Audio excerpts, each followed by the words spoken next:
네, 다시 왔습니다.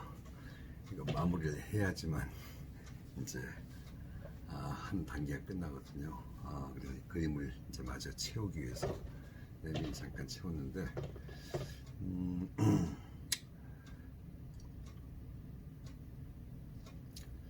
양쪽 날개가 있잖아요.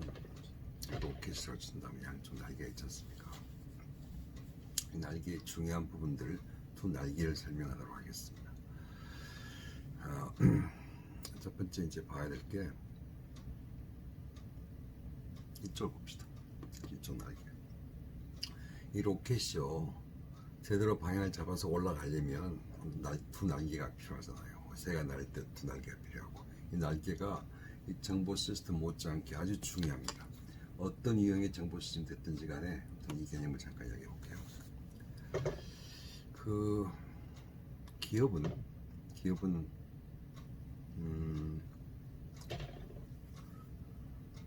전략적으로 사고를 하면서 움직이는 조직입니다. 미래를 내다보고 이걸 그 기업의 꿈을 어떻게 성취시킬 것인가를 전략적으로 사고하지 않으면 그 어떤 기술도 무의미합니다. 어떤 정보 시스템이 활용되든지 간에 그 시스템이 무의미하게 구축되고 도입되고 활용된다면 그건 의미가 없는 거죠. 그렇죠? 목표가 분명해야 됩니다. 왜 이러한 시스템들이 이용될 수밖에 없는 것인지 목표가 분명해야 돼요. 왜 얼마만큼의 투자를 해야 될 것인지가 분명하지 않으면 제대로 효과가 있겠습니까? 많은 과거의 전산 실장들이 가졌던 범했던 우가 뭐냐면요, 사장님 아이템 매우 중요합니다. 정보 시스템을 꼭 구축해야 됩니다. 우리 기업이. 그래야지만 경쟁사와의 관계에서 우위를 확보할 수 있습니다. 지금 작년에 우리 전산실 쪽에 50억이 투자돼서 하드웨어도 도입하고 여러 가지 시스템을 구입했는데 더 투자를 더 많이 해야겠습니다. 그래서 100억이 50억이 아니라 이제 70억으로 좀 증액을 시켜주십시오. 왜 20억이 추가돼? 70억 추가를 어떻게 사용하겠다고? 다른 기업도 다 그렇게 합니다. IT 중요하지 않습니까? 아니, 중요하겠지. 근데 왜 70억 올해 투자하겠다고? 증명해봐. 왜 필요한지 하면 답을 제대로 제시하실 수 없었습니다. 왜? 목표가 불분명했기 때문에. 막연하게 정보 시스템 구축한 것이 좋다 하는 그냥 일념으로, 막연한 생각으로 그냥 투자를 해왔단 말이죠. 그게 의미가 없어요. 나중에 이제 이쪽 날개도 이야기할 때 비슷한 이야기가 나오는데, 결국요,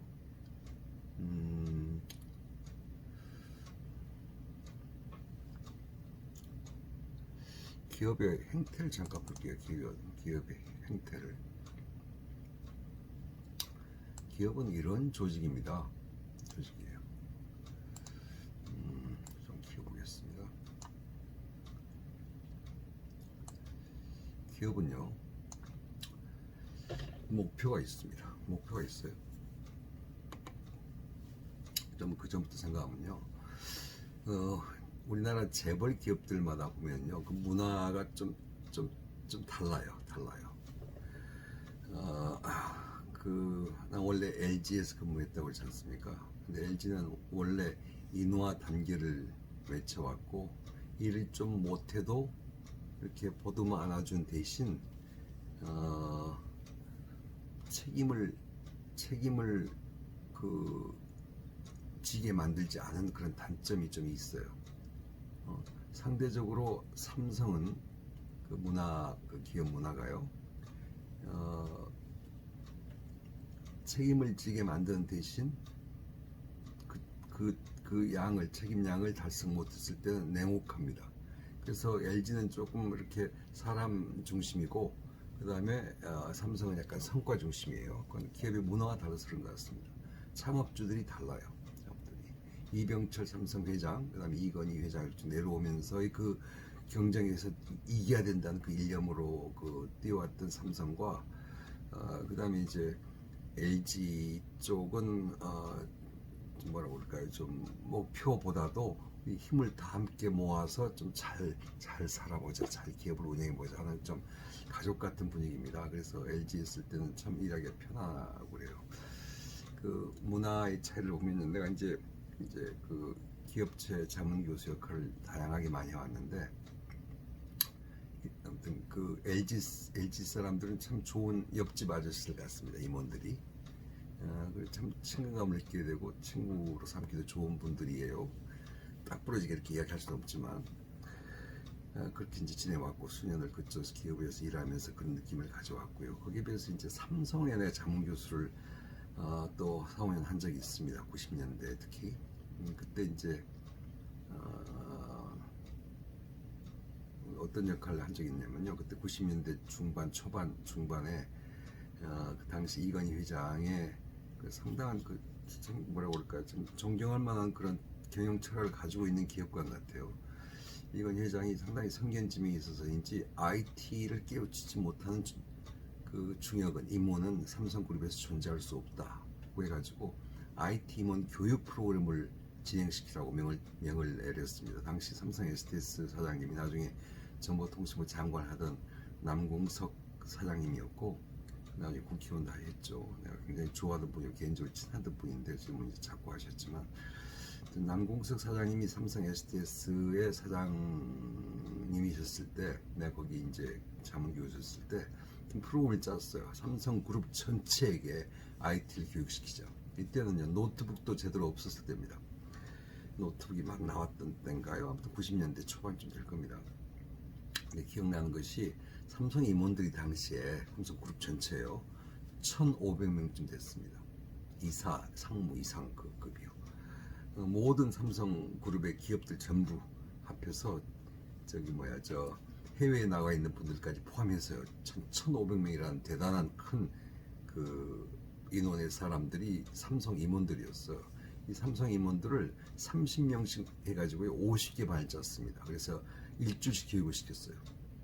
그래서 심지어는 브라질에서 근무하던 삼성 임원도 교육을 받으러 일주일 동안 교육을 했어야 됐습니다. 그래서 30명씩 이 프로그램을 짜가지고 내가 교육 프로그램을 다 짰거든요. 그리고 남공석 사장님이 일단 스타트를 끊었지만 두 번째 내가 이제 맡아서 IT 중요성을 역설하고 그 다음에 이제 구체적인 또 이제 IT를 설명하는 분들로 모셔서 교육 프로그램을 일주일째 짰어요.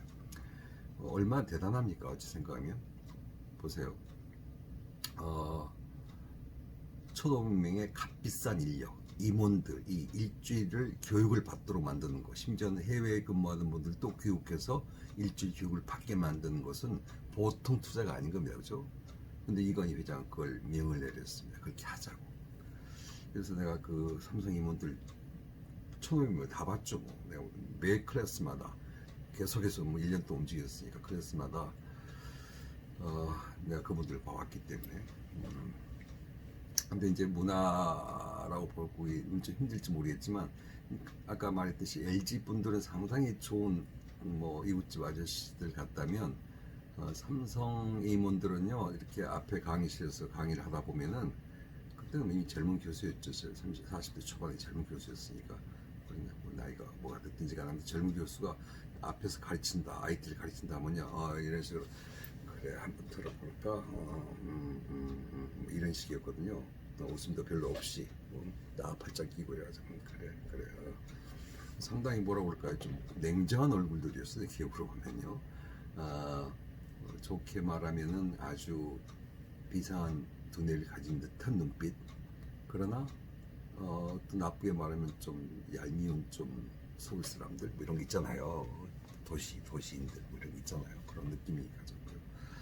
내가 그 현대 기아 자동차 쪽도 자문 교수를 한 3년 했었는데 그때 기억으로는 투박한 아저씨들 있죠. 투박한 공장 사람들. 그냥 그 잠바 입고 그냥 사장님들 전문의들 쫙 이렇게 삼성 그 현대 그 기아 자동차 그룹의 분들 보면요. 저분들이 어떻게 저런 투박한 모습으로 공장에서 일하는 저런 모습으로 그 해외를 진출해서 그냥 현대 기아차를 그냥 세계 전역에 퍼뜨릴까 참 신기할 정도로 지금 잘한다 할 정도로 굉장히 투박한 모습이었습니다.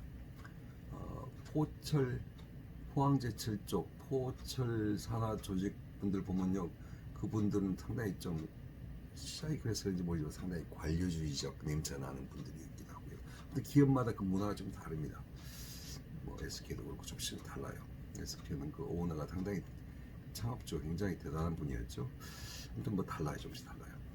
아무튼 그런 분들에 의해서 우리나라의 기업이 재벌 그룹이 이제 형성이 됐고 재벌들 위주로 경제가 발전됨으로써 노동자들이 핍박받고 서글픈 삶을 살아왔었고 과거에 독재 정권 시절에 지금도 뭐 빈부격차가 심한 셈이어서 조금 안타깝습니다만 또 문화가 달라요. 뭐 그렇다 치고요. 기업마다 문화가 다르지만 이제 모든 기업은 나름대로 비전이 있어야 할 거 아니겠습니까? 예를 들어서 현대기아차다 그러면요, 비전이 뭐 세계 5대 오토메이커가 되는 겁니다. 5대. 그래서 5대를 할 때 생산하는 자동차 대수로 따졌을 때 세계 5위가 되자 하는 것이 하나의 비전이 될 수 있지 않습니까? 뭐 꼭 그렇다는 것이 아니라 지금 세계에서 가장 뭐 자동차를 많이 생산하는 기업은 뭐 토요타, 복스웨건 뭐 이런 것들이죠. 어떤 그런 아마 현대기아 자동차가 아마 자동차 생산 대수를 따지면 7, 8이 될지 모르겠습니다. 이미 현재. 그러나 비전이 그렇다 이거죠. 혹은 IT 강국이라고 흔히 불리는 대한민국의 자동차 기업인 만큼 가장 IT가 많이 이용되는 자동차 생산 기업으로서 이미지를 떨치자 뭐 이런 새로운 비전이 있을 수 있지 않습니까?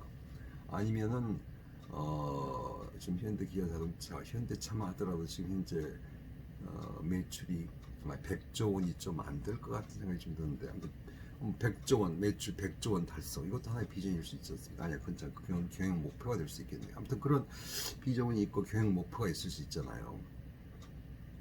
비전은 꿈 아닙니까?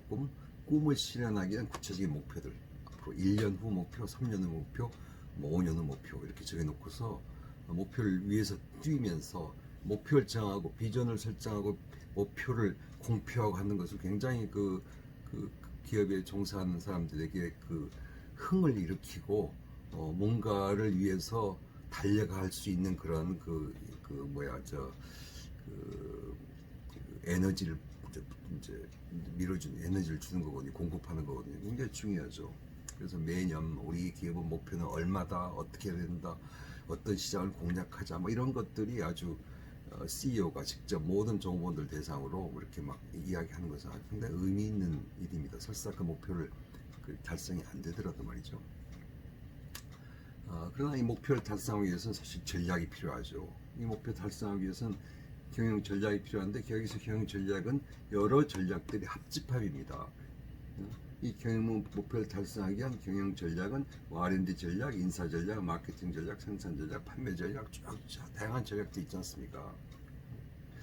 그래서 다시 돌아가서, 그럼 정보 시스템은 무조건 얼마를 투자해서 어떤 시스템이 필요합니다, 그래서는 아니 되고, 사실 IT가 전략적으로 활용되지 않겠습니까?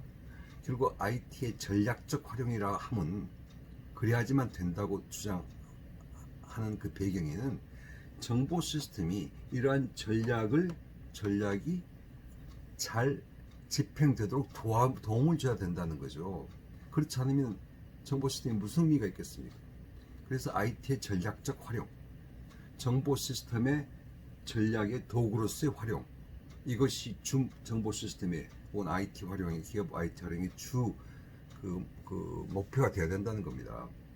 그래서 등장한 개념이, 그렇다고 그러면 경영 전략을 수립하자, 스트래티지 전략을 수립하자. 그리고 여기 내가 지금 빼먹었습니다만 잠깐 내가 달리 해볼게요. 여기 있습니다.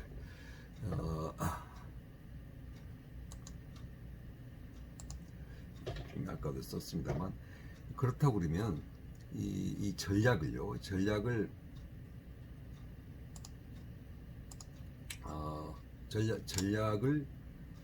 경영 전략을 세웠으면 정보화 전략을 수립해야 되는 거 아닌가? 정보화 전략.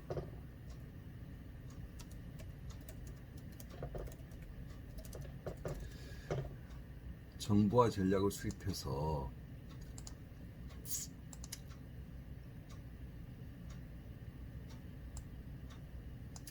이 정보와 전략이 영어로 이게 이제 바로 ISP입니다. 이게 Information Strategic Planning이에요. Information Strategic Planning이에요. 이 정보와 전략을 통해서 Information Strategic Planning, 정보와 전략이 경영 전략을 뒷받침해줘야 되지 않겠는가? 그렇다면 정보 시스템을 구축하기 전에 정보와 전략을 먼저 수립하자. 그런 다음에 어떤 시스템들이 언제 구축되어야 되는지를 따지고 그 플랜에 의해서 시스템을 구축하고 도입하고 활용될 때 결국 그 정보 시스템이 정보와 전략에 의해서 구축된 것이기 때문에, 그리고 그 정보와 전략은 그 경영 전략과 서로 목표 자체가 합치되기 때문에 인포메이션 스트래티지 플래닝을 통해서 구축된 시스템이야말로 실제 다양한 전략들이 잘 집행될 수 있도록 성공적으로 진행될 수 있도록 도와주고 결과적으로 경영 목표가 달성되고 결국은 꿈이 이루어질 수 있는 것 아니겠는가 하는 시각이 이제 1980년대에 시작되었습니다. 실제 그래야 되지 않겠습니까? 어떤 목표가 없이 우리가 공부를 할 수 없지 않습니까? 여러분 인생의 목표는 뭔가요? 그 목표를 달성하기 위해서 여러분 어떤 인생 삶의 전략을 세우고 있습니까? 공부하는 전략, 연애하는 전략, 효도하는 전략, 그 전략이 정말 효도 전략이 되게 좀 우습습니다만, 다양하게 나름대로 삶의 방법들이 있지 않습니까? 그런데 그러기 위해서는 어떻게 해야 되는 것인가? 에너지원이 뭔지 모르겠지만 아무튼 여러분의 삶에 있어서는 목표 없는 무조건적인 노력은 무의미합니다. 목표가 설정되었을 때, 그리고 목표를 달성하고자 하는 전략이 분명할 때, 그 전략에 의해서, 그 계획에 의해서, Information Strategic Planning에 의해서 시스템이 구축되었을 때 그 구축은 진정한 그 효과를 발휘하지 않겠습니까? 그것이 중요한 철학으로 등장했습니다. 막연한 정보 시스템은 아니다. 전략적으로 활용돼야 된다. 그렇지 않아서 무의미하다. 이렇게 됐거든요. 만약 이러한 정보와 전략에 의해서 구축된 시스템이라면 우리는 그렇다면 그러한 시스템을 전략 정보 시스템이라 부르겠다 이제 하고 나왔습니다. 그래서 이제 전략 정보 시스템이란 이제 그래서 SIS라고 부릅니다. 여기서 SIS의 개념은 용어는 Strategic Information System이에요. Strategic Information System, 전략 정보 시스템. 이건 Information Strategy Planning이고요. 그래서 그 정보 시스템의 이용이 판매가 됐건 이빈 시스템이 됐건 무슨 그 MRP 시스템이 됐건 다 좋아요. 아무튼 이 전략적 사고 하에서 미리 기획되고 구축된 시스템이라면 그 결과는 전략 정보 시스템이라는 거죠. 이 전략 정보 시스템 SIS는 무슨 시스템이 기업의 전략을 제시하는 건 아니에요. 전략은 사람이 짜는 겁니다. 여기서 말하는 SIS는 전략적으로 사용된 시스템이다. 그래서 전략 정보 시스템이란 말이 80년대, 90년대 아주 그 경영 정보 학계에서 아주 유행어가 되었습니다. 그래서 아까 말했던 그래서 이 ISP와 SIS 이것이 중요한 날개다. 즉 어떤 시스템이 이용되든지 간에 전략적 목표를 가지고서 시스템이 구축되고 활용돼야 된다는 중요한 날개, 우측 날개가 이제 바로 그거고요. 그 다음에 이제 왼쪽 날개 볼게요. 시간이 너무 많이 흐르니까 지금 이미 오늘 보니까 2시간 20분 분량이 좀 2시간 15분 분량이 이미 녹화를 한 것 같아요. 그래서 내가 좀 짧게 해야 되는데 그래야 지금 한 주 최소한 3시간 미만으로 잘라야 되지 않겠습니까? 왼쪽 날개는요 BPR이라는 개념입니다. BPR이 무엇인가? 아까 좀 전략 정보 시스템 하기 전에 하나 더 보여줘야겠네요. 이건 좀 더 다른 그림인데요. 과거에는요 일반 기업의 경영 패러다임이 이랬습니다. 전략을 중시하고 구조를 통해서 시스템을 활용하지 않은, 그래서 strategy, strategy, structure, system 이래가지고 3S였어요. 그래서 무슨 공장 자동화를 뭐 하고요, 공장 뭐 어떤 뭐 체계를 갖추고서 뭐 이런 개념이었거든요. 근데 지금 그걸 이제 사람들이 좀 이렇게 옛날 걸로 좀 이렇게 좀 치부합니다. 그러면서 블루 칼라 패러다임이다. 그러면서 이제는 이제 골드 칼라 패러다임으로 나가야 된다. 분명한 목표가 있어야 한다는 거죠. 아까 경영 목표처럼 분명한 목표가 있어야 되고, 그 다음에 사람이 어떻게 일할 것인지를 따져서 purpose, people, process 3P 전략으로 나가야 된다 하는 뭐 이런 이야기를 했는데, 지금 여기서 내 process란 말 지금 강조해서 이야기하려고요. 그래서 전략이란 말도 나왔지만 이제 프로세스 강조하기 위해서 지금 아까 그 왼쪽 날개가 BPR이었었는데요. 그 BPR의 그 P가 여기서 아까 여기서 P가 비즈니스 프로세스거든요. 그래서 내가 프로세스 이야기를 잠깐 여기서 먼저 하려고요. 프로세스가 뭡니까? 프로세스를 직역하려면은 뭐 절차 이렇게 나오는데 그 직역되는 거고 잘 이해를 할 수 있는 영어가 아닙니다. 우리가 프로세스라면요, 기업에 있어서 프로세스를 하면 일하는 방법입니다. 일하는 방법이에요. 한마디로 목적을 분명히 가지고 사람이 일하는 방법을 제대로 구현했을 때 제대로 기업 경영이 된다. 그게 바로 골드 칼라 패러다임이다. 그렇게 시프트가 돼야 된다고 이제 이야기를 하는 거죠. 그래서 프로세스는 일하는 방법이에요. 회계 프로세스, 회계 업무를 일하는 방법, 인사 프로세스, 그다음에 뭐 애프터 서비스 프로세스. 그래서 어느 기업마다 프로세스들이 존재합니다. 뭐 R&D 프로세스, 뭐 재고 관리 프로세스, 여기 프로세스 존재해요. 일하는 방법이에요. 프로세스는. 그래서 다시 내려와서요. 왼쪽 날개에서 의미하는 것은 비즈니스 프로세스 리엔지니어링입니다. 비즈니스 프로세스 리엔지니어링. IT가 도입되면서 기업의 그 업무 환경이 바뀌기 시작했습니다. 예를 들어서 IT가 도입된과 동시에 이런 그 조직 문화도 바뀌었어요. 조직 문화가 그 뭡니까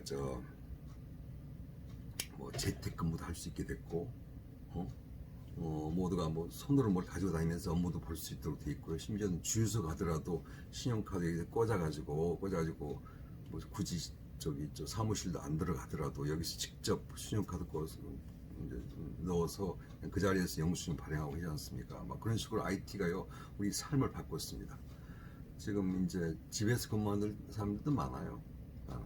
재택근무가 아주 굉장히 IT 때문에 활발해졌습니다. 이렇게 내가 지금 현재 이렇게 그 내 서초동 그 작업실에 와가지고 지금 여러분들 강의하는 것도 일종의 IT가 제공하는 새로운 환경, 일하는 방법 아니겠습니까? 가르치는 방법이 되고 있지 않습니까?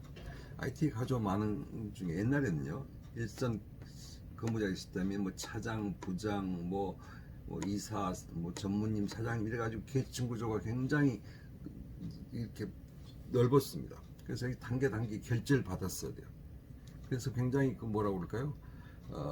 느린 의사결정 과정이 바로 과거의 계층 조직이었지만 최근에는 이 수평화되고 있습니다. 굉장히 빨라요. 단계가 훨씬 좁아졌습니다. 아래서부터 위까지 올라갈 때까지. 이제 그러기 위해서는 뭐 전자결제 시스템도 물론 가동되고 있고 하겠죠. 그래서 이제 이렇게 지금 삶이 바뀌고 있어요. 수평 조직화되고 있습니다. 심지어 나가선 네트워크 조직으로 발전하고 있습니다. 네트워크 조직은 어떤 계층 개념이 아니라 서로 합심해서 일하는 거거든요. 장단점이 있습니다. 뭐 요즘에 뭐 팀장 그러잖아요. 기업에서 팀장. 바로 이 사람이 팀장입니다.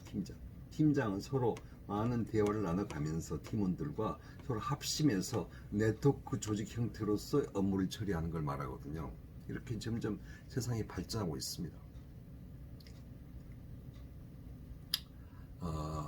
그러면서 이렇게 진화돼 나가면서 상급자의 권한은 점점 줄어들고 하급자의 자율성이 점점 커지는 그런 형태를 보이고 있거든요. 그러니까 지금 일하는 방법이 달라지고 있는 거죠. IT 덕분에 특히. IT 덕분에 자율성이 높아지고 권한이 낮아지고 재미가 없어요. 사실 승진하더라도 재미가 없어요. 보통 옛날 기업에서 언제 그 가장 그 기업에서 근무하는 재미가 있는 줄 압니까? 뭐 몇 번 있는데 이럴 때 좀 뭐 예를 들어서 처음으로 평사원에서 대리가 됐어요. 뭐 밑에 기끌이 한두 명밖에 없지만 대리가 됐어요. 대리가 되면요 인사부서에서 이 명함을 새로 찍어주잖아요. 대리 홍길동 찍어요. 아 드디어 내가 대리가 됐다 이겁니다. 드디어 내가 과장이 됐다 이겁니다. 내 밑에 드디어 일하는 사람들이 있다 이겁니다. 내가 늘 보고만 한 게 아니라 나에게도 내 과장님, 내 대리님 한 사람들이 있다 이겁니다. 짜릿하죠, 짜릿해요. 그게 승진의 재미입니다. 군인들은 특히 그렇겠죠. 승진의 재미예요. 그럼 빨리 그 대리 명함, 뭐 과장 명함을 가지고서 막 수백 장을 빨리 인사과에서 주면요, 이걸 그냥 남산 꼭대기에서 쫙 버려요. 나는 이런 사람이야 하고 이야기하고 싶을 때, 그때 재미 짜릿하죠. 옛날에는 감히 말할 수 없었는데요. 이 홍길동 씨, 나 목이 마르네. 커피 한 잔 뽑으면 좋겠네. 뭐 그렇게 뭐 요즘 잘 안 통하지만요. 그렇게 했을 때, 알았습니다, 과장님. 뭐 어떻게 드릴까요? 뭐 카페 라떼로 드릴까요? 블랙으로 드릴까요? 뭐 이래 탁 갖다 바칠 때 재미가 짜릿하거든요. 그래서 이때 일하는 재미 있었어요. 근데 점점 재미가 없고요. 심지어 여기는요, 같은 거의 동일한 어떤 그 자격으로 팀장이 물론 팀장이 있지만 이렇게 움직이라고 일하라고 그러네요. 그러니까 승진 재미가 좀 없죠. 아무튼 이렇게 되면서 하급자의 자율성이 높아지고 그래서 하급자의 창의성, 그들의 노력에 따라서 인정받는 새로운 시대가 열리고 있는 거죠. 이때는 이제 완전히 그냥 밥그릇 수로 나이 들면 그냥 저기 버티고 앉아가지고 소파에 이렇게 누워가지고 다리 책상에 올려놓고 이래도 아무도 상관하지 않고, 그것이 부장다운 모습이었던, 본부장님 다운 모습이었던 시대가 다 지나고 있지 않습니까? 옛날에는 까만 결제판에다 결제 소리 들고요, 딱 이제 전무님 방 밖에서 기다렸습니다. 비서가 이제 손님 나가셨으니까 좀 들어가 보세요. 부장이 결제 소리 가지고 전무님 방에 들어갑니다. 들어가지고 전무님 이거 결제해 주십시오. 이게 뭐지? 맞아, 지난번 이야기한 것 같은데. 그래, 알았어. 뭐 잘 되고 있는 거지, 김 부장? 쫙 결제 좀. 네, 전무님 하고. 이럴 때 그 전무님 할만 했거든요. 근데 요즘 전자결제를 해야 되니까요. 뭐 사장님 주셔도 전자결제로 오케이 해버리니까 일한 재미는 확실히 없어졌습니다. 산다는 것이죠. IT가 꼭 좋은 것만 아니에요, 그죠? 뭐 좀 다른 이야기인데, 이렇게 IT가 도입되면서 일하는 문화가 바뀌었습니다. 조직 구조도 바뀌었어요.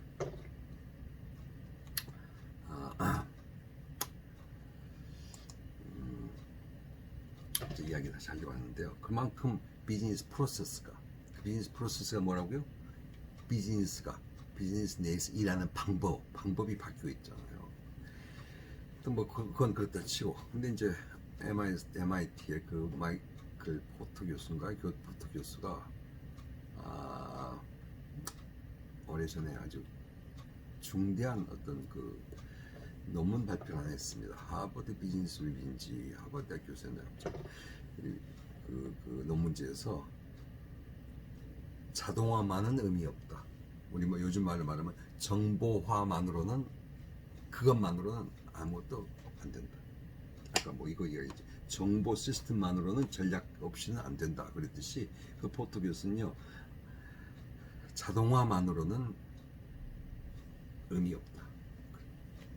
그러면서 비즈니스 프로세스, 일하는 방법을 뜯어 고쳐라, 리엔지닝 해라 하는 걸, 리엔지닝을 강조해 드렸습니다.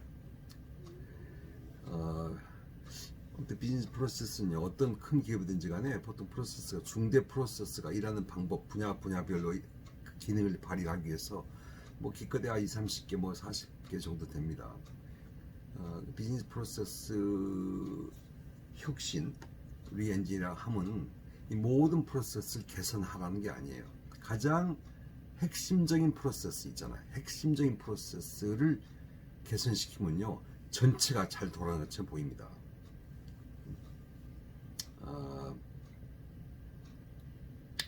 결정적인 핵심 프로세스를 잘 집어서 그 프로세스가 제대로 가동되지 않고 있으면, 일하는 방법이 신통찮으면 그걸 계속 크게 혁신시키면은 회사 전체가 잘 돌아간다. 정보 시스템 혹은 자동화만으로는 안 된다. 혁신 없이, 한마디로 경영 혁신 사상입니다. 이쪽 경영 혁신이에요.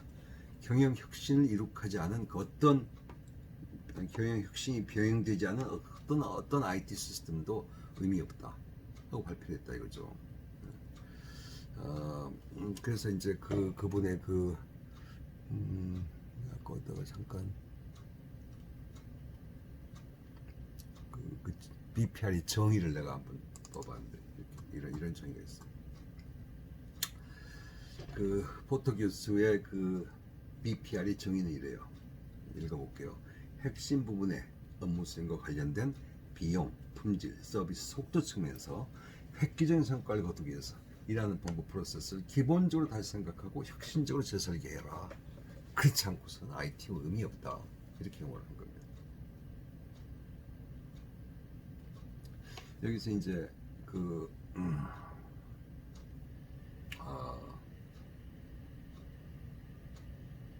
한 가지 예를 들고 다시 오겠습니다.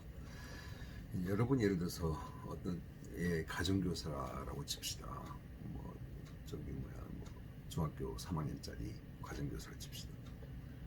얘가 공부를 열심히 하는 것 같아요. 책상 앞에 늘 앉아 있어요. 엄마가 이렇게 문 삐걱 열고 보면요, 책상 앞에 앉아 있어요. 그런데 성적은 별로예요. 성적은 별로예요. 왜 저럴까? 참도 꾸벅꾸벅하면서 잠자지 않고 열심히 노력하는 것 같은데 성적이 오르지가 않아요. 그래서 여러분이 가정교사 돼가지고 가만히 그 학생의 공부하는 방법을 보니까 엉망이라 이겁니다. 여러분에게 이해하고 싶은 측면도 있어요. 엉망이라 이거예요. 성적이 안 올라요. 왜 그럴까? 봤더니 앉아가지고 딴 생각하고 있고요. 성적을 올리려면 자기가 좋아하는 뭐 국어 과목만 할 게 아니라 싫어하는 수학 과목에 열중을 해야죠. 수학은 지금 위에서부터 이렇게 쳐져 있어요. 이렇게 쳐져 있어요. 국어는 이렇게 지금 상당히 그 클래스에서 탑인데 수학은 이렇게 떨어져 있어요. 그러면 어디에 노력을 기울이면 전체 성적이 좋아지겠습니까? 수학 아니겠습니까? 수학에서 이만큼 올라가도 많이 올라가거든요. 이미 잘하고 있는 국어도 열심히 있어 본들 별거 아니잖아요. 그래서 국어 플러스 공부하는 방법이 틀려먹었어요. 잠도 잘 자야죠. 책상 앞에 앉아 있다고 무슨 성적이 올라갑니까? 여러분들이 공부하는 비법도 나한테 알려줄게요. 비법, 성적 좋아지는 비법.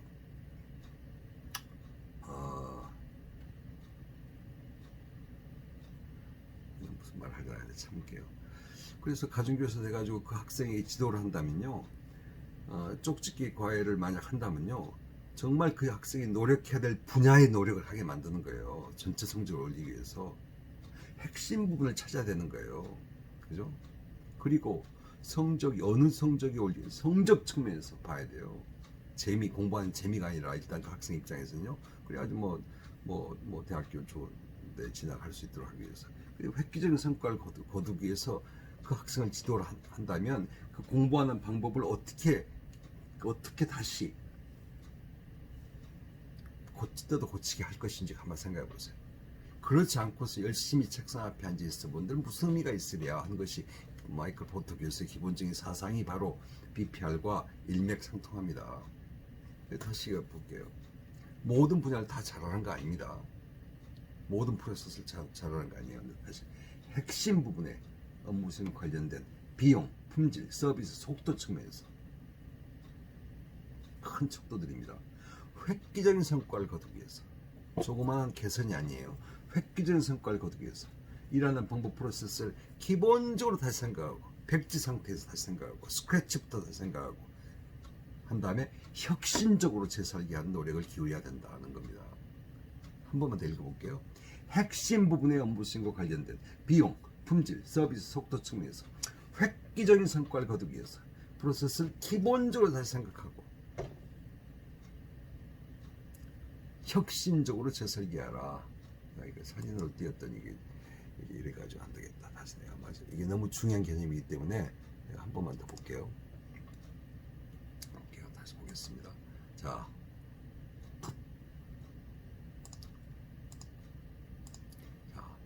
모든 분야가 아닙니다. 핵심 부분이에요. 핵심 부분의 업무 수행과 관련된 일들, 특히 비용, 품질, 서비스, 속도 측면에서 획기적인 성과를 거두기 위해서 어마어마한 성과를 거두기 위해서 프로세스를 기본적으로 다시 생각하고 혁신적으로 재살기해라. 한 가지 예로 기업이 망하는 이유가요. 고객이 떠나서 망하지 않습니까? 요즘에 우리가 전화를 어디 하잖아요. 전화를 하면은 기업에게 뭐 이 핸드폰을 하나 샀어요. 뭘 하나 샀어요. 그래서 이걸 가지고서 핸드폰 지금 촬영하고 있었어요. 핸드폰 못 주겠네. 핸드폰을 가지고서 핸드폰을 사가지고요. 보니까 사가지고 얼마 안 됐는데 뭐가 문제가 있어요. 그럼 우리가 AS한테 전화를 하지 않습니까? 대리점 가니까 그건 직접 삼성전자 가십시오. 아니면 무슨 기업 가십시오. 그러잖아요. 그럼 전화를 걸어요. 그러면 지금요 어떻게 하다 보니까 내가 좀 떨어뜨리지 않았는데 갑자기 배터리가 1시간 만에 그냥 다 사라지니까 어떤 일입니까? 그래요. 그 말을 하려고 전화를 하는 거예요. 근데 사람이 전화를 받으면 좋은데 전화를 해도요 랄랄랄랄랄랄랄랄라 무슨 뭐 전화벨이 뭐 음악이 나오더니 한창 있다가 지금 전화 거는 분들이 많아가지고 좀 기다려야 되겠습니다 하고 있더니 또 그러면 음악이 또 나오고 간신히 이제 사람이 드디어 전화를 받아왔어요. 아 제가 이 핸드폰을 샀는데요 지금 뭐 일주일밖에 안 됐는데 어떻게 배터리가 그냥 용량이 이렇게 낮을 수 있는 겁니까? 뭐가 문제가 지금 있어서 지금 뭐 1시간밖에 못 쓰고 다시 충전을 해야 되는 이 상황이 좀 이해가 안 됩니다. 아 그래요? 그건 지금 우리가 해결할 수 있는 상황이 아니고 이건 지금 다른 부서에서 책임지고 있으니 그쪽으로 연결해 주겠습니다. 잠깐 기다려주세요 고객님. 또 랄랄랄랄랄랄랄 또 한창 있다가 또 누가 받아요. 똑같은 말을 반복해요. 이럴 수 있습니까? 믿고 샀는데 이럴 수 있습니까? 그런 문제는 저희가 들어본 적이 없는데 거기에 대해서 정말 고객님 제가 아무튼 해결을 하도록 노력할 텐데 지금 제가 답을 모르겠습니다. 잠깐만 기다리시면 제가 다른 문제 연결해 드릴게요. 그래가지고 또 무슨 기술자를 또 연결해가지고 뭐 이래가지고는 도대체 무슨 AS가 제대로 된다 보겠습니까? 앞으로 절대 이 기업에서 제품 사나 봐라. 고객이 떠나간단 말이죠. 결국 AS에 대한 주인이 없는 겁니다. 그 기업에서. 한마디로 우리 이 용어로 말하면 프로세스 오너가 없는 겁니다. 그래서 이 개념은요. 각 기업의 프로세스마다 책임자가 있어야 된다. 잘못되면 책임질 수 있는 사람이 있어야 된다. 서로 핑퐁식으로 그건 우리 문제 아닌데 그 R&D에서 잘못했는데 아닌데 생산할 때 하자가 있었는데 아닌데 뭐 유통 과정에서 문제가 발생했는데 아닌데 그럼 서로가 핑퐁하면 고객은 중간에서 어떻게 되는 겁니까? 그래서는 안 된다는 거죠. 그래서 일하는 방법을 근본적으로 띄어고치되 그 척도를 서비스 측면, 속도 측면, 품질 측면, 비용 측면에서 획기적인 성과를 거두기 위해서 조직을 재편해도 좋고 일하는 방법을 기본적으로 다시 생각하고 혁신적으로 바꾸라 하는 것이 BPR입니다. 그렇지 않고서는 IT가 정보 시스템이 무슨 의미가 있으랴. 그래서 우리나라에서는 BPR 붐이 일었습니다. 90년대 ISP도 마찬가지고요. 그래서 모든 기업이 BPR 하자, 혁신하자 해가지고요. 아무튼 선풍적인 인기를 끌었고 아마 BPR 컨설팅 해주는 기업들도 많이 탄생했더랬습니다. ISP도 마찬가지예요. 정보 서비스 그 IT 서비스 업체들이요. 전부 다 모든 기업들이 ISP를 만들어서 정보와 전략을 수립해주고 거기에 맞춰서 시스템을 구축해주겠다고 컨설팅도 했고 그랬죠. 그래서 이제 다시 돌아가서 BPR 아주 중요한 개념이다. 이 왼쪽 날개 혁신 없는 IT 의미 없다는 거죠. 기업의 전략, 경영 목표를 달성하고자 하는 전략과 서로 일맥상통하는 IT가 아니라면 안 된다는 거죠.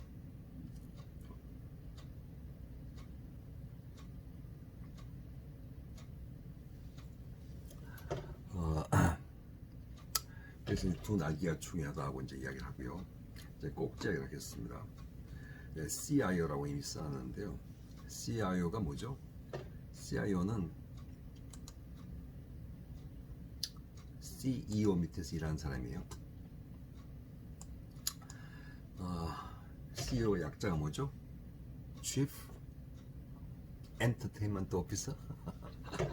Chief Executive Officer입니다. 물론 Chief Executive Officer는 기업에 따라서 Chief Operating Officer도 있고요. Chief Financial Officer 물론 당연히 있고요. Chief Marketing Officer 있고요.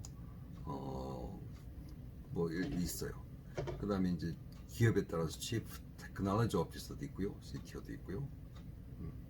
근데 이제 옛날에는 전선 실장에 불과하던 사람이 점점 오르고 경영정보실장 뭐 이렇게 되더니 IT 담당 뭐 상무 그러더니 이제 그 역할이 Chief Information Officer까지 올라갔습니다. 이게 은행이라면 은행장이 있고요. 당연히 부은행장 중에 한 명은 CIO입니다. 우리나라 삼성그룹에서 사실은 회장이 있다면요, 이재용 뭐 부회장이 됐건 누가 있다면요, 삼성 SDS 사장님이 사실은 삼성그룹의 CIO인 셈입니다. LG그룹에서는 LG CNS 대표가 LG그룹의 CIO인 셈입니다.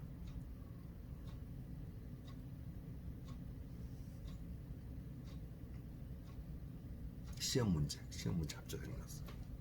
이걸 국가로 생각한다면 우리나라 국가 CEO는 누구죠? 대통령이죠. 대통령이에요. Chief Financial Officer는 재정기획부 장관 이런 분이겠죠. 그죠? CEO는 국무총리쯤 될까요? 2인자.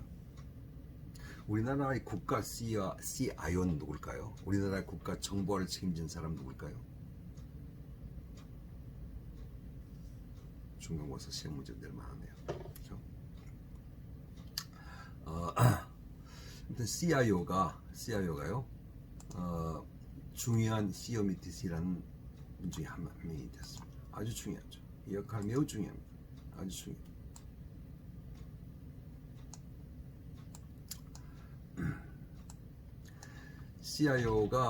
CIO는요, 옛날엔 전산실장이고 기술자였습니다. 이제 그게 아니에요. CIO는 사실은 영업부서, 뭐 판매부서, 그다음에 공장 이런 분들이 이런 그 부서들이 잘 일할 수 있게끔 정보 시스템을 제공해 준 책임자 아닙니까? 그죠? 그래서 상당히 융화력도 있고요, 사고력도 있고요, 물론 기술력도 있고요. 그래야 돼요. 그런 분이어야 돼요. 단순히 기술자가 아니라. 나아가서는 비저너리해야 됩니다. 비저너리. 미래를 내다볼 수 있는 해안이 있는 분이어야 돼요. 그래서 멀리 우리 기업은 어떤 방향으로 나가야 된다 하고 CEO를 설득시키고 그와 함께 같이 미래를 내다볼 수 있는 힘을 가진 사람이, 머리를 가진 사람이 CIO여야 됩니다. 그래야지만 그 기업이 성장합니다. 특히 이런 디지털 시대에서 말이죠. 물론 그 밑에 이제 많은 IT 조직이 있겠죠. 개발도 하고요. 뭐 그런 조직이 있겠죠. 그러나 CIO 역할이 기업에서 너무도 중요해졌습니다. 이 디지털 시대에서. 이 CIO가 정말 비전을 가지고 기업의 IT화, 경영 혁신화, 전략화를 제대로 진행을 시킬 때 이 전체 기업이 살아납니다. 단순히 시스템 만들어서 마케팅 부서에서 무슨 공장에서 무슨 인사 부서에 사용하게 만들어주는 것이 CIO 책임이 아닙니다. CIO는 미래를 내다보고요, CEO와 함께 미래를 내다볼 수 있어야 돼요. IT 조직을 데리고서 말이죠. 물론 IT 조직이 뭐 개발까지 할 거 없습니다. 최근 들어와서는요, IT 조직 이런 거 할 거 없이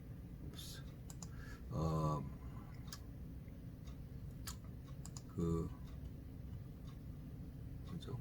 아웃소싱 주면 돼요. 아웃소싱을.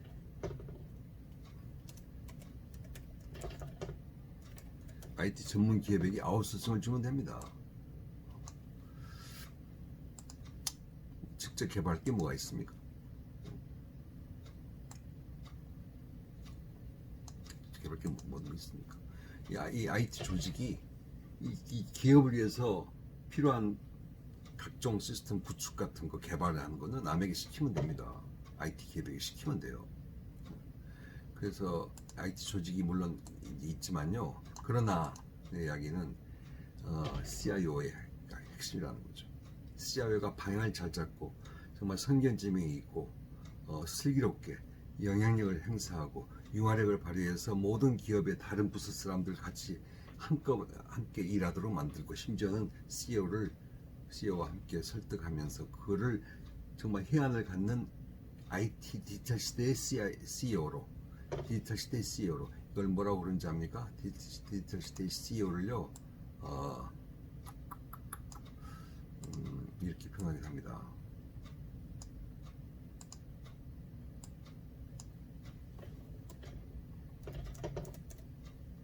이 CEO다. 그래서 이 CEO를요, 디지털 시대의 CEO로 바뀌어야 돼. 마인드를 바꿔야 됩니다. 바꿔야 돼요. 그리고 마찬가지로 CEO도 사람 본 눈이 있어야 돼요. 누구를 CIO로 시킬 것인가를 놓고서 그와 합심해 가지고 미래 비전을 세우고 미래 기업으로 이끌어 가야 되거든요. 그래서 CIO는 정말 중요한 사람입니다. 물론 CEO도 중요합니다. 그래서 어떤 사람들 이런 말이 있어요. 훌륭한, 우리가 옛날에 그랬잖아요. 훌륭한 성공한 사람 뒤에는 훌륭한 어머니가 있다, 이런 말이 있잖아요. 마찬가지입니다. 여기서도 훌륭한 CIO, 성공한 CIO 뒤에는 훌륭한 CEO가 있다, 이런 말이 나오거든요. 다시 말해서 현대의 기업 대표는 이 CEO여야 됩니다. 디지털 마인드가 있어야 돼요. 내가 지난번에 대통령 이야기했지 않습니까? 김대중 대통령이야말로 이 CEO였습니다. 그때 장관이 누가 됐든지 간에요. 그가 이 CEO였기 때문에 정말 우리 국가가 이렇게 인터넷 강국이고 IT를 정말 세계적으로 정말 기술력을 자랑할 수 있도록 만들었다고 그랬지 않습니까? CEO가 매우 중요해요. 시험 문제 우리나라 국가 CEO는 과연 누구일까요? 현재 답 없어요. 잘 찾아보세요. 그리고 생각해 보세요. 그 CIO가 중요하다 이야기를 하고요. 그 CIO는요 성견 지명도 있고 아무튼 대단한 사람이어야 되는데 달리에서 가면요 매력을 가진 사람이어야 됩니다. 이제 매력 이야기 잠깐 하려고요. 이제 강의를 마치기 위해서. 여러분 좀 다른 이야기인데요. 여러분 스스로 매력 있다고 생각합니까? 여러분 거울에서 보면 매력이 있습니까? 스스로가 생각할 때. 매력이라는 건 참 정의하기 힘들어요. 사람을 끄는 힘이 매력 아닙니까? 여러분 친구 사이에서 인기 있습니까? 여러분 남학생들, 여학생들한테 인기 있습니까? 여러분 여학생들 남자들이 졸려 따라다니고 자꾸 뭐 이렇게 점수 따려고 노력하던가요? 여러분 매력 있는 인간입니까? 여러분 매력 있는 대학생입니까? 매력이란 참 정의하기 힘들어요. 내가 나는 매력 있고 싶어 한다고 해서 매력이 저절로 생기는 거 아니듯이 말이죠. 매력이 힘듭니다. 내가 언젠가 수필집을 쓰면서 수필집을 2권 썼는데 거기서 내가 매력이란 무엇인가 하고 내가 글을 써본 적이 있습니다. 재밌는 책 중에서요 이런 책을 썼어요. 수필집이야. 대통령의 여인. 왜 하필 제목이 대통령의 여인일까? 여기 매력이란 말이 나옵니다.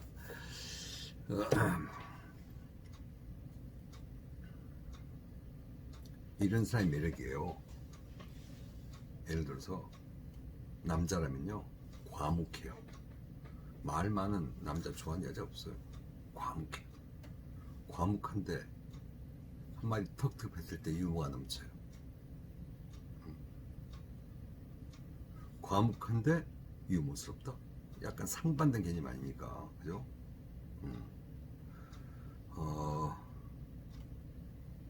무슨 헬스클럽 다닌다고 막 자랑하지 않은데 딱 운동장에 나가면 아주 씩씩하고 정말 남자다워요. 매력이에요. 잘 노력하는 것 같지 않은데 말이죠. 매력이에요. 제일 바보 같은 친구들이 나 공부해야 돼, 나 시험 공부해야 돼 하고 막 이런 친구도 있죠. 매력 없어요. 공부는 혼자 하는 건데 누구 남 앞에서 자꾸 나 공부해야 돼, 나 시험 중에 그걸 자꾸 입에서 뱉어낸다. 점수 까먹는 거죠. 그래서 매력 없어요. 그렇게 돼. 여자 같은 경우도요. 예를 들어서 굉장히 용어가 어떨지 모르지만 굉장히 섹시한데 겉모습이 상당히 멋지게 보이는데 막상 이야기해보면 품위가 있어. 섹시하면서 품위가 있다. 상반된 개념이 같이 공존할 때 그 매력이거든요. 매력이거든요. 깔깔대고 웃기만 매력 없어요. 매력 없어요. 근데 보통 때 보면 상당히 차갑게 보이는데 살포시 살짝 웃는 미소가 너무도 멋진 거예요. 매력이에요. 근데 보통 계속 웃으면 매력 없어요. 상반된 개념을 같이 가지고 있을 때 매력이거든요. CIO 매력을 이야기 왜 하는지 모르겠습니다. 아무튼 근데 내가 볼 때 CIO는 상당히 매력 있는 사람이에요. 왜냐하면 사람을 상대하고 기술을 다루고 아웃소싱하면서 외부 사람을 다루고 위를 설득하고 상당히 팔방미인이고 매력덩이라 되겠다 하는 생각이 들었습니다. 뭐라고 설명할 수 없는 매력, 뭐라고 설명할 수 없는 매력을 프랑스 말로 난 불어를 잘 모르지만 미국에서 상당히 인기 있는 용어이기 때문에 이런 말 들어봤습니까? 제나세이과. 그 친구는 뭔지 모르겠어. 근데 늘 친구들이 많고 따르고 인기 최고야. 뭐 별로 노력하는 것 같지 않은데 지금 뭔가 매력이 있어. 근데 그 매력이 뭘로 표현할 수가 없어. 그걸 보고서 제나세이과 그럽니다. 제나세이과. 여러분 프랑스어 전공하는 분이 있습니까? 그 CIO는 상당히 중요하다는 걸 이따 이야기하고요. 물론 이 CEO도 물론 중요합니다. 그래서 이제 여기에 이제 이 그림을 일단 이제 채웠습니다. 일단은 그렇죠. 정보 시스템들 이렇게 흘러왔었고, 경영혁신, 그다음에 IT 전략적 활용, 기획 중요하고 CIO 참 중요하다. 이게 핵탄두입니다. 이 사람이 제일 중요해요. 그렇죠? 두 날개가 없이는 로켓이 어디로 갈지 모릅니다. 딱 버텨서 제대로 날아갈 수 있어야 되거든요. 여기 이제 불길이 뿜어요. 불길이 뿜는데 이 불길을 뿜게 그래서 이 로켓을 날아가게 한다는 게 뭐겠습니까? 결국 IT입니다. IT 기술이에요. 하드웨어, 소프트웨어, 데이터베이스, 통신, AI 뭐 여러 가지 이런 것들이 결국은 이 시스템을 구축하게 만드는 원동력들, 기술들 아니겠습니까? 이 기술을 통해서 이 시스템들이 구축되고 이 두 날개를 가지고서 CIO의 해안과 비전을 가지고서 이 로켓은 성공의 길로, 기업의 성공의 길로 가는 겁니다. 그래서 이 그림이 경영정보학의 개념 어떻게 태동됐나를 설명해주고 TPS와 트랜잭션 프로세스 시스템과 전산부터 시작했고요. 인포메이션 리포트 시스템과 이것이 발전하고 그러더니 MIS가 됐고 MIS가 어떻게 시작됐는지 이 용어가 어떻게 탄생됐는지 그리고 MIS를 성공적으로 구축하기 위한 값싼 효과적인 방법이 ERP 도입이었다. 오라클, SAP 같은 기업들이 ERP를 개념을 처음으로 탄생시켜서 쉽게 MIS가 구현되도록 만들었다는 거죠. TPS는 일선 관리자를 위해서 인포메이션 리포팅 시스템 중간 관리층, MIS는 전사적인 개념에서 본다. 저 경층이 바라본다. 이것이 바로 이 그림 하나가 경영정보학의 방향이자 MIS에 대한 이해이자 경영정보학의 태동과 경영정보학이 무엇을 배우는 학문인가를 보여주는 아주 중요한 그림입니다. 이 그림 머릿속에 담고 있으면 여러분은 경영정보학을 개론 강의를 듣고 이제 제대로 알고 있다. 그게 뭔지 알겠다. 경영정보학이 뭔지 알겠다. 경영정보 시스템이 뭔지 알겠다. 하고 이 그림 하나로 모든 것이 이제 다 끝난 겁니다. 다시 말하는데 이 그림은 나밖에 없어요. 책에도 일부러 안심을 씁니다. 지적 소유권이 있는 그림이거든요. 그렇게 이해를 하기 바랍니다. 그래서 오늘은 이제 뭐 시간이 꽤 흘렀는데 가장 우리가 알아야 되는 경영정보학의 방향, 기초에 대해서 배웠고요. 다음 시간에는 경영정보학을 좀 더 풀어서 경영정보학은 뭘 가르치는 학문인가 하는 걸 좀 내가 이야기를 좀 하려고 합니다.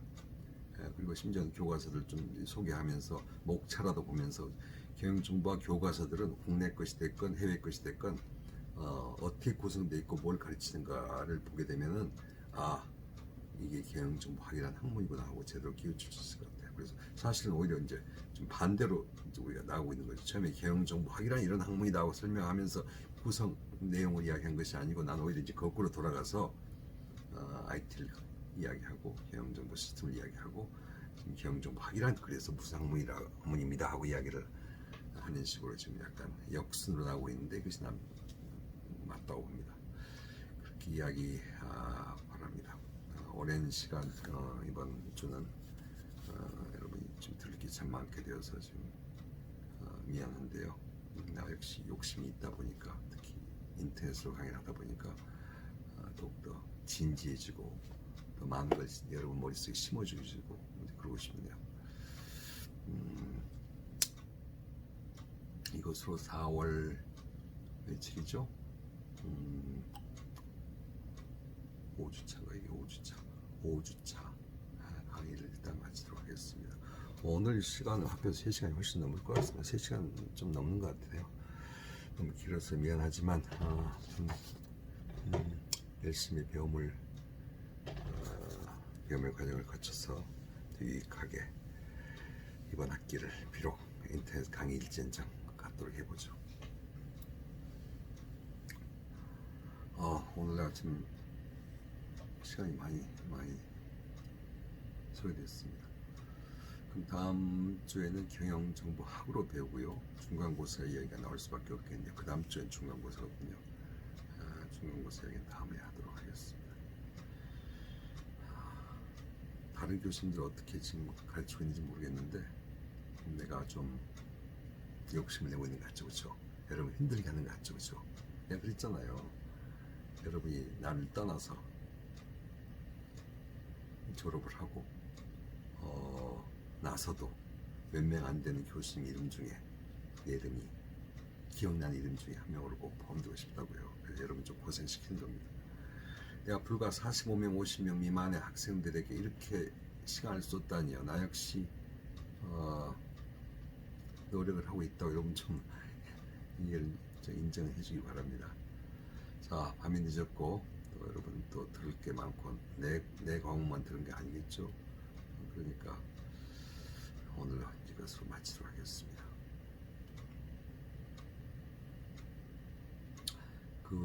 지금 우리가 이 인터넷 강의를 하다 보니까 한마디만 더 할게요. 하다 보니까 어쩔 수 없이 좀 사회적 거리두기를 하고 있네요. 우리가 굉장히 소셜 디스턴싱, 거리가 굉장히 멀어졌어요. 디스턴스가 너무 깁니다. 심지어 이번 학기 여러분 못 볼 수 있을지 모르겠습니다.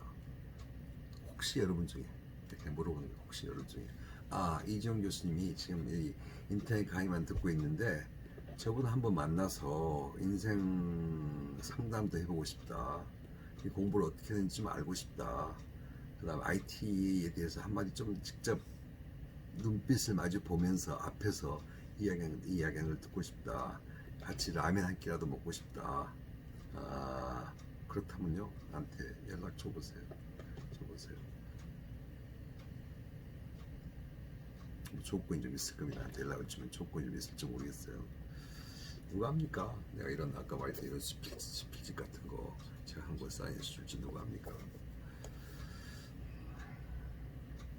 누가 합니까? MIS 책 이거 사인해 줄지 누가 합니까?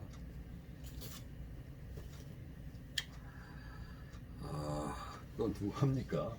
이렇게 지난번에 말했던 뭡니까? 이 스케치북 있잖아요. 스케치북에 스케치 많아요. 이거 내 그림들이 뭐 엄청나게 많습니다. 이게 뭐 단순히 말만 스케치북이 이런 유화 그림들도 많고요. 유화 그림도 많고 중간중간에 그림들 투성입니다. 이렇게 약 500장 가까운 그림들이 있어요. 이렇게. 아무튼 여러분 보고 싶네요. 그렇듯이 여러분이 꼭 날 보고 싶다면 일단 개인적으로 이메일 쓰거나 그러면요 내가 서초동 이 원격 강의실로 내가 초대를 할지 모릅니다. 마음은 그렇네요. 자, 여러분 듣느라고 수고했습니다. 자, 이번 주 강의 마치겠습니다.